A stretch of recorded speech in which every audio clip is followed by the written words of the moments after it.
Treasure NFT के withdrawals हम सबको यूएसडीटी के फॉर्म में मिलने वाले हैं। इस चीज की कितनी सच्चाई है, ये इस तरीके का जो ये अपडेट है वो अभी के टाइम पे ग्रुप में सर्कुलेट हो रहा है। तो चलिए आज के इस वीडियो में बात कर लेते हैं ट्रेजर एनएफटी के कुछ इंपॉर्टेंट अपडेट्स के बारे में। तो गाइस, सबसे पहली बात, क्या जो ट्रेजर एनएफटी है सच में हमको जितना विड्रॉल दे पाएगी? तो इसका आंसर क्या है? तो देखिए गाइस, क्या है, अभी तक जितने भी नोटिफिकेशंस, जितने भी मैसेज, सारी चीजें आती थी वो अदर सोर्सेज से हमको मिलती थी। लेकिन इस बार जो नोटिफिकेशन आया है वो डायरेक्टली 2-3 महीनों बाद ऐप में आया है। यानी कि कंपनी ने खुद बोला है कि वो 1 नवंबर से हमारा विड्रॉल स्टार्ट करने वाली है। तो यहाँ पे 90% चांसेस बन जाते हैं।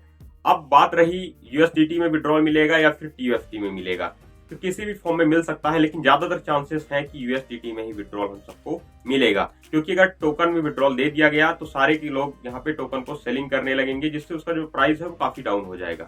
तो ज्यादातर चांस है कि हमें यूएसडीटी में विड्रॉल मिलेगा।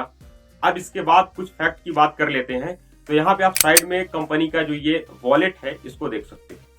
इसमें इतना फंड है जितना किसी एक छोटे देश की इकोनॉमी होती है, मतलब ट्रिलियंस में इनके पास पैसा है। अगर वो चाहे तो हर एक पर्सन का ब्लाइंड बॉक्स सहित मिला के जितना भी पैसा बनता है सबको दिया जा सकता है। इनके पास इतना फंड है, लेकिन देंगे या नहीं देंगे वो तो उनकी बात रही। तो अब चलिए अगले इंपॉर्टेंट अपडेट की बात कर लेते हैं नोवा एनएफटी के बारे में। गाइस, नोवा एनएफटी जैसा कि आपको पता ही होगा, एक नया नाम इस टाइम पे ट्रेजर एनएफटी से जुड़ा हुआ है। तो जो ये नोवा एनएफटी है आखिर क्या है? नोवा एनएफटी गाइस हमको कैसे पता चला? जैसे ट्रेजर एनएफटी की जो ये अपडेट आती है, जैसे वीडियो यहाँ पे जो आई थी कुछ दिनों पहले अभी, तो इस वीडियो में एक टेलीग्राम का ग्रुप का लिंक दिया गया था, जहां पे हम सभी लोगों ने ग्रुप को ज्वाइन किया।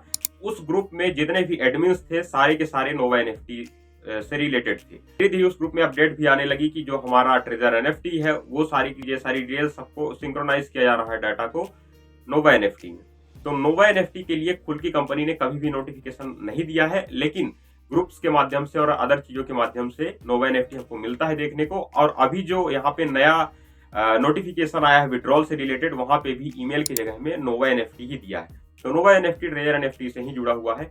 तो अब इस चीज के कंफर्मेशन नहीं है कि हम लोगों को ट्रेजर के ऐप से हमारा विड्रॉल मिलेगा या फिर नोवा एनएफटी के ऐप से विड्रॉल मिलेगा।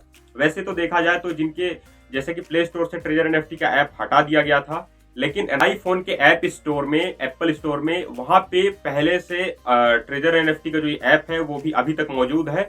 तो अभी वहां पे एक अपडेट आया हुआ है। जैसे ही वो लोग उस ऐप को अपडेट करते हैं तो ट्रेजर एनएफटी की जो ऐप थी वो अभी नोवा एनएफटी की ऐप बन चुकी है। तो इससे कहीं ना कहीं ये समझ में आता है कि जो ट्रेजर एनएफटी है वो पूरी तरीके से नोवा एनएफटी में शिफ्ट हो रही है। लेकिन फिर भी ये देखने वाली बात होगी कि हमें विड्रॉल कहाँ से मिलता है। अब इसके बाद अगले अपडेट की बात करते हैं, टोकन से रिलेटेड कुछ बात कर लेते हैं। जैसा कि आपको पता ही होगा कि काफी सारे लोग यहाँ पे टोकन में इसकी ट्रेडिंग भी करते हैं, और इस टोकन की जो वैल्यू है वो इस टाइम पे एक सस्टेनेबल फेज में चल रही है।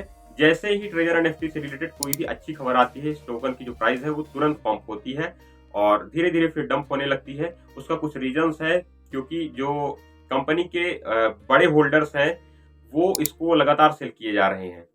तो इस तरीके से जो टोकन है वो भी एक इसका अच्छा परफॉर्मेंस देगा। लेकिन अगर यहाँ पे टोकन में इन्होंने विड्रॉल दिया तो ये टोकन पूरा डंप हो जाएगा, क्योंकि सारे के सारे लोग उसको स्वैप करने लगेंगे यूएसडीटी में, और टोकन का जो रेट है वो पूरा डाउन हो जाएगा। अब इसके बाद अगली बात कर लेते हैं कि इस टाइम पे अब आपको आखिर क्या करना चाहिए। तो आपको देखिएगा, इस सिंपल सी बात है कि अभी 1 नवंबर यानी कि समथिंग जितना बहुत कम टाइम आपके पास बचा हुआ है। तो आपको आपके जो ट्रेजर एनएफटी के ऐप में जितनी भी एनएफटी आपकी स्टेकिंग में लगी हुई थी, कोशिश आप ये करिए कि माई वाले सेक्शन में आप ज्यादा से ज्यादा आपके अपने टोकन्स या फिर जो भी आपके डॉलर है वो रखने की कोशिश कीजिए। अभी इस टाइम पे आपको ऐसा नहीं करना है कि किसी भी एनएफटी को आप 30 दिन का स्टेकिंग पे लगा दीजिए, या फिर आपको इस एनएफटी कम से कम एक एनएफटी आपको बचा के रखनी है। अगर आपके पास मल्टीपल 2-2000 की एनएफटी बची आपके कलेक्शन वाले सेक्शन में है, तो कम से कम एक एनएफटी को आप छोड़ के रखिए, उसको स्टेकिंग में मत लगाइए। क्योंकि हो सकता है कि ऐसा हो जाए कि एक एक एनएफटी रिलीज किया जाए किसी का, तो फिर दिक्कत हो जाएगी। और उसके बाद अर्न वाले सेक्शन में काफी सारे लोग ऐसा करते हैं कि पूरा का पूरा अमाउंट लगा देते हैं, तो उससे भी आपको अभी बचना है। कम से कम 1 तारीख तक आप वेट कीजिए। ज्यादा से ज्यादा आपको फंड क्या करना है, माई वाले सेक्शन में रखना है, ताकि अगर विड्रॉल स्टार्ट होता है, कुछ भी इस तरीके की कंडीशन हो, तो आपके पास फंड होना चाहिए विड्रॉल करने के लिए। ऐसा नहीं है कि आपने स्टेकिंग में लगा दिया 1 महीने 2 महीने के लिए और अगली चीज आपको क्या करनी है कि आपकी जितने भी चीजें हैं, आईडी, पासवर्ड, आपका जो ट्रस्ट वॉलेट था या फिर जो भी आपने डिसेंट्रलाइज्ड वॉलेट यहाँ पे कनेक्ट किया हुआ था, उन सारी चीजों को आप एकदम से रेडी रखिए। अगर कुछ भी ऐसा होता है विड्रॉल से रिलेटेड अपडेट आपको यहाँ पे मिल जाएगी और आप तब विड्रॉल कर पाएंगे। तो आज की वीडियो आपको कैसी लगी हमें कमेंट सेक्शन में जरूर बताइएगा। वीडियो पसंद आई हो तो लाइक कीजिएगा, चैनल पर पहली बार आए हो तो सब्सक्राइब करना बिल्कुल मत भूलिएगा। मिलते हैं किसी और वीडियो में, तब तक के लिए जय हिंद।